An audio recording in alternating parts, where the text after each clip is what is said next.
Want to take a peek inside? Come on.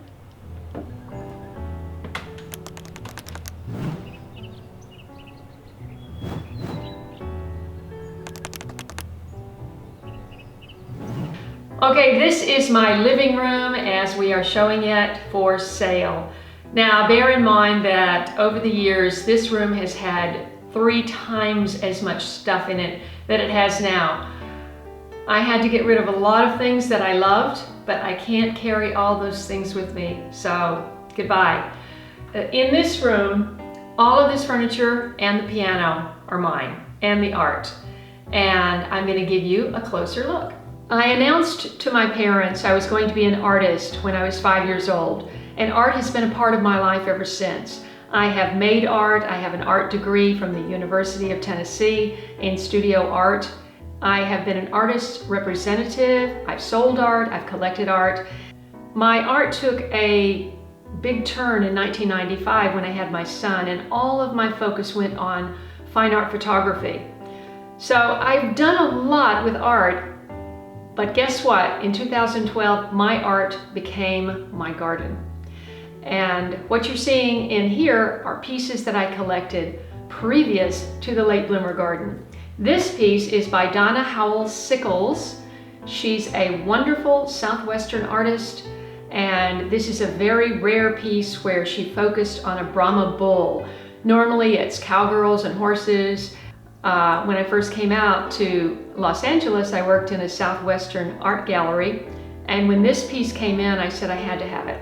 And this has been hanging on my wall ever since. In the late 1960s, my mother went to Nashville for a new set of living room furniture, and she went to every furniture store, and the last one she went to, she found this mid-century modern furniture set. And I had it brought out here when she sold her house. Last year I had this recovered to a pattern and a fabric more like the 1960s because it needed recovering again. And I'm very proud of this, and I'm never giving it up. The majority of this furniture is staged and provided by the stager, Kathy Nixon. Of course, the art is mine. This entire space, from this wall all the way to this wall and the entire kitchen, every single bit of this whole space was gutted in 2006, except for this little piece of oak hardwood floor.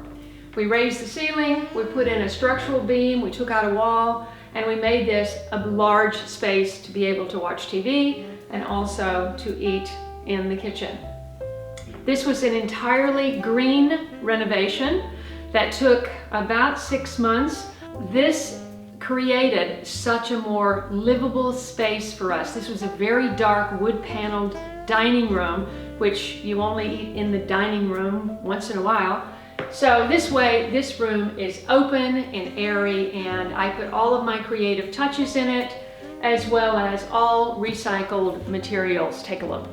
This sliding glass door is really the centerpiece to this room and brings the outside in.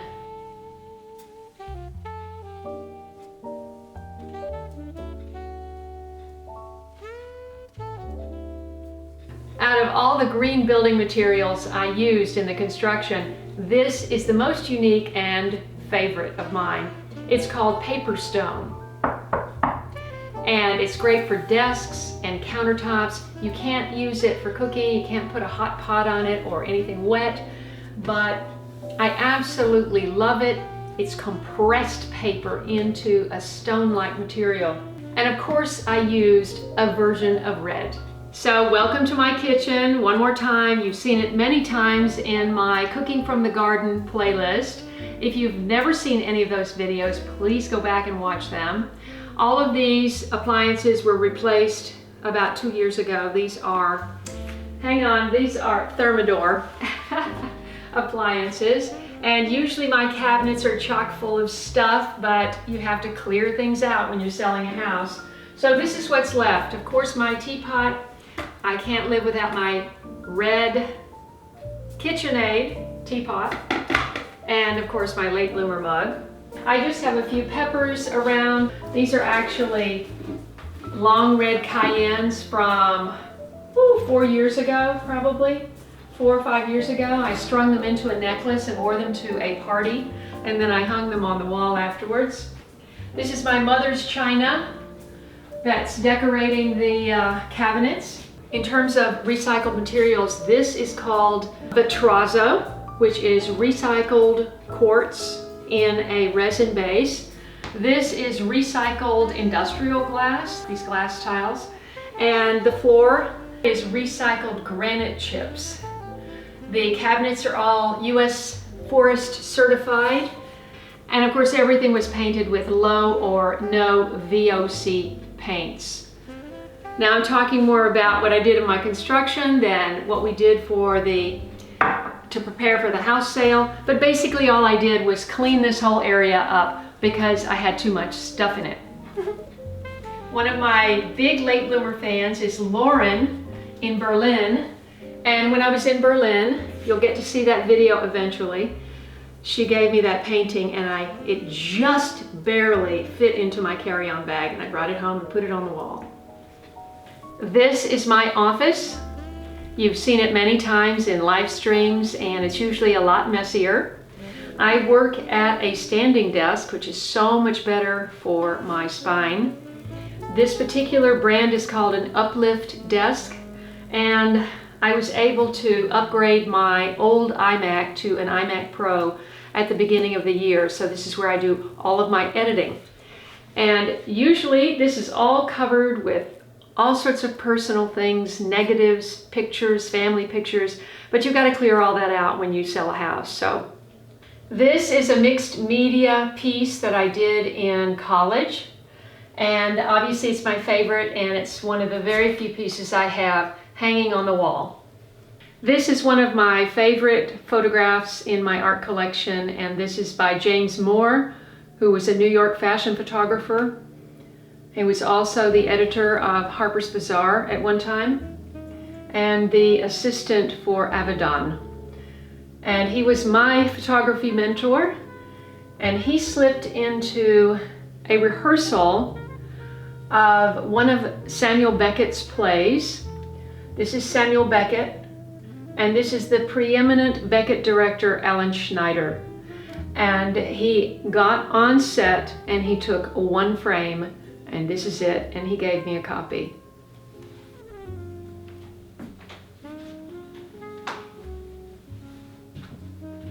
This bathroom was painted in a brushstroke painting, custom painting job in 1996 and has never had to be repainted. That's how great of a job this man did. He spent 1 week in this room raising the ceiling, re-sheetrocking, and all of this was gutted and rebuilt. The man that built this mirror and this piece was Craig Deal, and his brother was the painter Kevin Deal, D-I-E-H-L, and I absolutely love it. I saw a design like this somewhere and I had him build. I thought it was very masculine and very old world, and I thought it would go great with this blue color, and I've never wanted to change it. This photograph was in my office, and I moved it into this spot in the bathroom. This is a small photograph by Paula Shamlee. She was married to Michael Smith, and they are great friends of mine, and Michael passed away last year. And Paula photographed this of the Virgin Mary that was hanging on a wall in Italy when she visited. This is another photograph by James Moore, my mentor, and this photograph is one of his famous fashion photographs that was published in Harper's Bazaar and also in a book called Appearances, which was a compilation of many of the New York fashion photographers' work. This is one of my son's rooms that has been staged for the sale. This is set up as twin beds, and you can see that I have cabinets. It's a reflection. You can see a closet on this side and the French door which goes out into the garden. And now go upstairs and take a look at my other son's bedroom and the master bedroom. So this is my other son's bedroom, which is now staged for a girl. As you can see, we have Barbie pictures on the wall, and when we turn around you'll see my self-portrait from high school. What do you think? Have I changed that much? Freckles. This is one of the many quilts that my mother made. This entire cedar chest, which was her gift when she got married, is full of quilts that she and my grandmother made. This is a macrame that took me absolutely years to make, and it was inspired by a book called The Dun Cow. Macrame has a tendency to fade. This used to be a very white cow, and now it's all kind of the color of jute. But it was one time very distinctive, and it's been hanging right here for 25 years. Over here, this was the chandelier that Eric and I hung on Saturday, and boy was that a chore. This is another piece that I made in college. It looks like it is a box of oil paints wrapped in paper and string and shipped to me. It's all created. I created it completely from scratch. From the stamps to the writing to the wrapping to the whole thing, and then of course I created the box as well. Mixed media was a huge thing when I was in college. It probably still is. The third dimension gives you an opportunity to think conceptually in space, and that's what I did in this piece. Well, you saw Eric and I cleaning this room in the last video, and here it is finished. This is staged with mostly my furniture and art. One of the greatest things about this room is the deck. Both French doors open out onto a lovely deck where you can have tea. This is the deck that I love so much, my balcony deck off the master bedroom. It feels very private. I've got bamboo here that blocks the windows on that house, and of course this wall blocks any windows on that house. And there's also bamboo and foliage all the way around, except one little pocket right over there, and this lovely tree gives you privacy there. Another great thing about this property is there are solar panels on the roof, and they produce about 30 to 35% of the energy that's used in this house. Of course, I have a tankless water heater. You saw me install that last November in a video. This has all been freshly painted, and it's just so inviting. Hey everybody, this is my art studio, and when we shot the interior tour a couple of days ago, we forgot my art studio and my darkroom, and I cannot have a tour of my inside of my house, especially with the staging, without that. Right now we have this set up as a guest bedroom, and it has been used for many sleepovers. Trust me, there have been pallets all over the floor. Numerous kids have stayed here, but primarily it's been used as my art studio and was one of the main reasons that I wanted to buy this property. When we bought this property 25 years ago, the back deck was already looking pretty sad, and all of that got redone in 2006, so I have this beautiful back deck to enjoy now. But this art studio has been used for photography, for sleepovers, for doing art, for storing my art. One of the main things I want to show you that I absolutely love, and this was built by the same man in 1996 that built my blue bathroom countertop with the tile and the wood, the old world look that I mentioned. He cut a hole in the wall and he built this, and on top it has cabinets, and on the bottom it has a huge flat file. Because one of the things I did when I started representing Howard, his largest pieces were 54 inches long, and I thought, where am I going to store those? Am I going to just store those in boxes leaning against the wall for years? No. So I had this thing built. So this is something I would love to take with me. I would like to just cut it out and take it with me. Look at this. This is a beautiful cabinet that he made, all birch plywood. This was made in 1996. There is not a ding on here. And I have stored my son's artwork from preschool on up through grade school in here in these archival boxes. My mother was a big scrapbook queen, and she had me save everything. Here's Kaye's scrapbook items, all years. I haven't looked at that in 10 years. I don't even know what's in there. There is a Cessna plane overhead every minute, every 60 seconds today. Okay, so in this cabinet, I have more stuff. This is an amazing thing that you have to see this. Okay, this one is not finished. My mother came out here in 2005. She'd only been on a plane once, I think, when she came out here. I think I've told you this before. She came out determined to make a scrapbook for Walker. And of course, she was not used to beautiful archival materials that I purchased. But I had forgotten, but this is the book 3. We did 2 other books like this. And this one is not done. You see all these pink things? Those are all things that need to be glued in, written in, and she always said she was going to come back and we were going to finish all these, and it never happened, and she can't do that anymore. And I don't know what will happen to this, but there are 3 big heavy books like this. As you can see, I was very into Photoshop at the time. This is Walker Tennis, Scrapbook of Walker, Kittrell, Care, and Tennis, Book 2. Book 2 is not finished either. I had forgotten that there was even a Book 2 and a Book 3.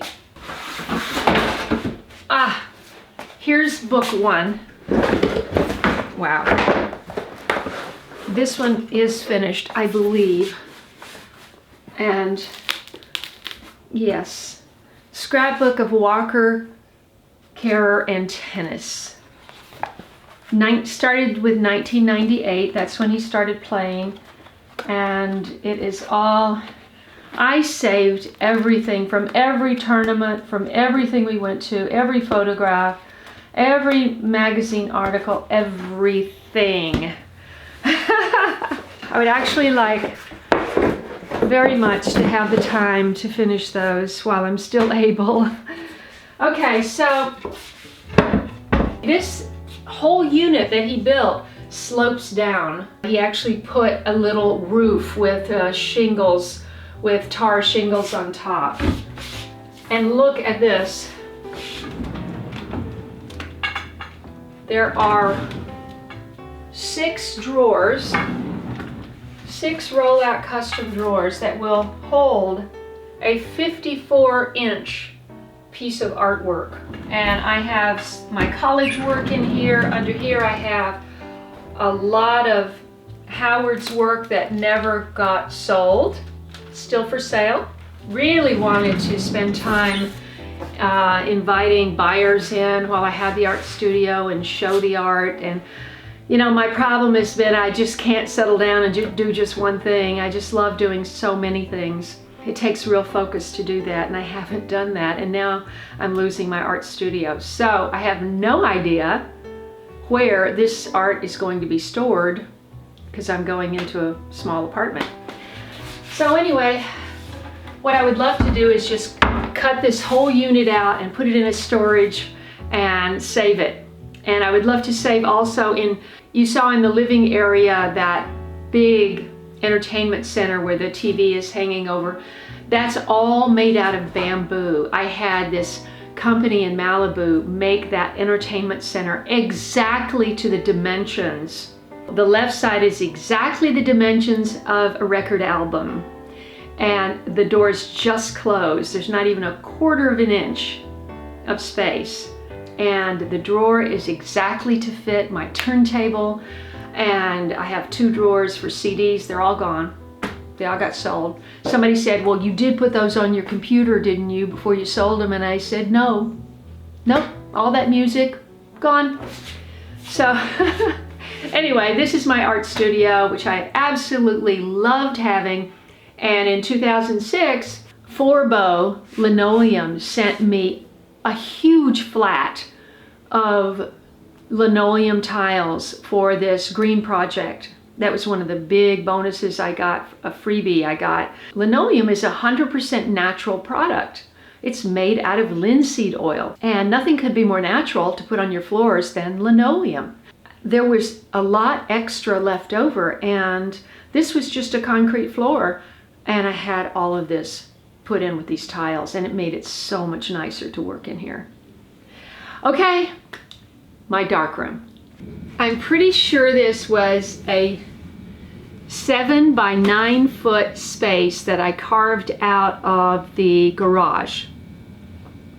Finished it off, spent $5,000 in 1994 or 95 and built this. And it has air conditioning and it has an exhaust fan. My enlarger is still here. A number of things have been sold that got sold at the estate sale. I still have things to sell because I can't keep the darkroom. So here is my sink, and of course I had to have water brought down here from the house. I have cold and hot water in here, and this is the sink. This is where you put your trays so you don't spill your chemicals all over the place. The trays, and then over here, this is where I washed my prints. I cut the tubing and threw it away, but this is the print washer. Down here I would store chemicals. I had this built, these are just window screens, but I had this built with window screens for drying racks for prints. And there would be times when that whole thing was full of wet prints. You put them in the developer, and then you put them in the stop bath, and then you put them in the fixer tray, and then you have to wash them, and you put them in the print washer in here, and then you squeegee them off here, and then you put them in the drying racks here. Everything was so compact. Over here, this is just a crude table, but it was wonderful. I have a light here, so this is a light table underneath here. And then I had something you put your paper in here. I sold that. The enlarger is still here. It's for sale. When your prints are dry, they're a little bit crinkly because they've been in the water, and you put them in here and it's like a big iron, a big flat iron. Over here I would squeegee my film after I washed it. I had a film washer, I sold that. Then in my cabinet here I would hang my film in this cabinet, and because it had a tight door it would keep a lot of the dust out. I also had, you know, rubber stripping here to keep dust out. That's basically it. Down here I have a paper safe. You put your paper in here, you take it out of your boxes and you put it in here. This is a timer over here. That's how you measure how long you expose your paper. And the timer here is for your the minutes that it's in the chemistry. Of course I have a little inexpensive clock here. Here's the safe light, which is a red light.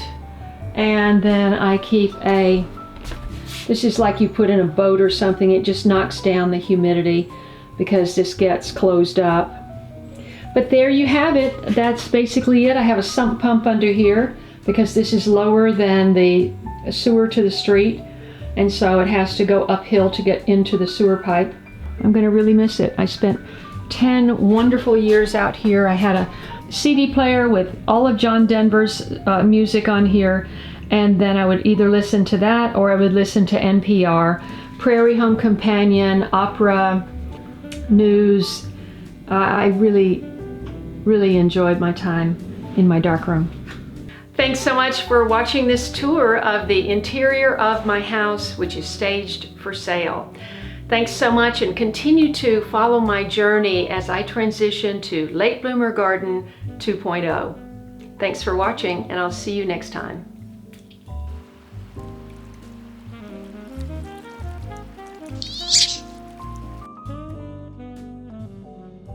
If you enjoyed this video, please watch these. And don't forget to follow me on Instagram, Facebook, and Twitter. And I'll see you in the next video.